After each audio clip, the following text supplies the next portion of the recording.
So 1965, we moved up. My parents and my older sister, my younger brother, moved up from Silicaga. Settled right here in Vestavia. There was nothing here except the church. That was about it, and Joe's ranch house, and that was it on Highway 31.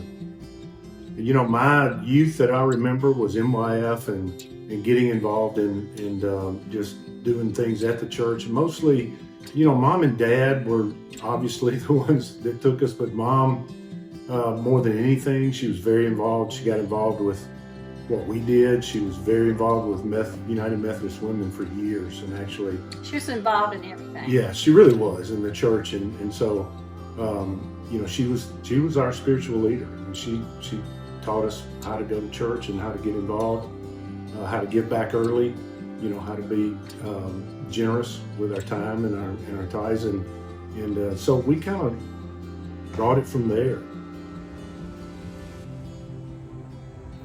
I know how important this church is to my parents, to my grandparents. I mean, I saw it growing up, and then even the more I got involved, I saw it even more by how involved my mom and my dad really are at the church.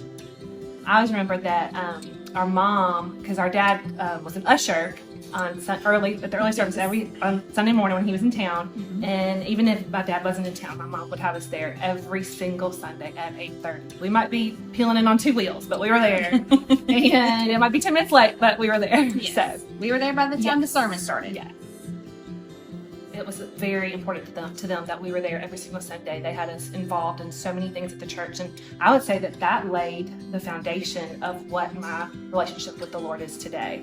And I wanted that same thing for my children, and I know that Vestavia Methodist could provide that.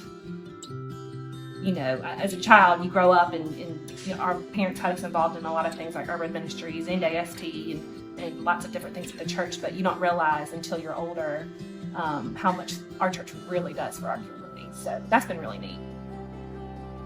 It's interesting how whatever season of life you're in, whatever generation you are, there's something that you can provide for the church, whether it's your time, you know, tithing, or, you know, just volunteering, or just, you know, anything like that.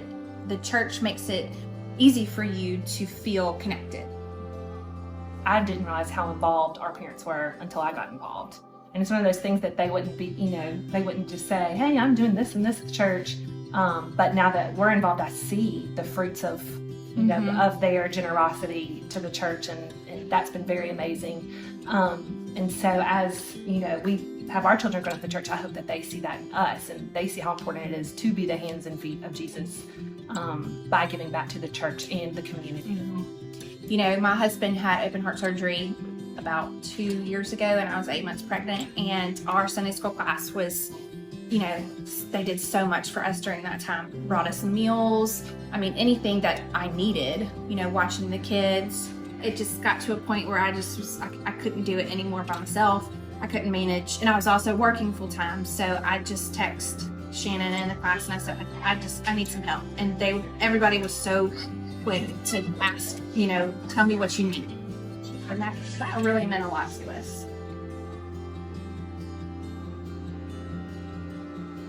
I work with a group of. I'm backtracking now. The years have gone quick. So they were freshmen in high school. I started working with them when they were ninth graders. Now they're juniors, junior boys, and so it's been a good group. And Kelly Rayner and a bunch of other great moms. They brought some of those boys up to visit me in the hospital, and that just meant the world to me that they would, you know, come and visit. And yeah, it was a great thing. So I'm very, very thankful for our church family. It's good to know that there's a generation that cares about that church.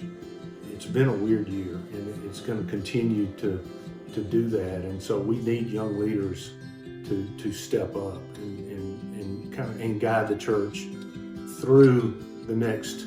You know, we're getting on up in years, I'll say, but things are going to change, and so that leadership, that core group, is going to be very important.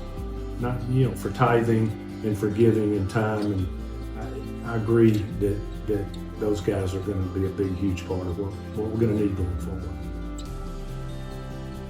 And so as somebody who didn't grow up in this church, but grew up in the church, probably didn't appreciate it until you start writing the check yourself, right? And then you start appreciating it more. And for us, we've kind of had that evolution too, as our family, as we start our own nuclear family. And so kind of going from the, hey, this is my money that I'm giving up, to the, hey, this is God's money, and anything with God is only by the grace of God that we even have this. And it's His, and it's not us giving up part of what we have, but it's giving Him what's already His. On behalf of our families, we would like to thank you for your generosity in giving to Vestavia Hills United Methodist Church. And we'd like to invite you to join us in making a pledge to this year's campaign, and together we can continue generosity through the generations.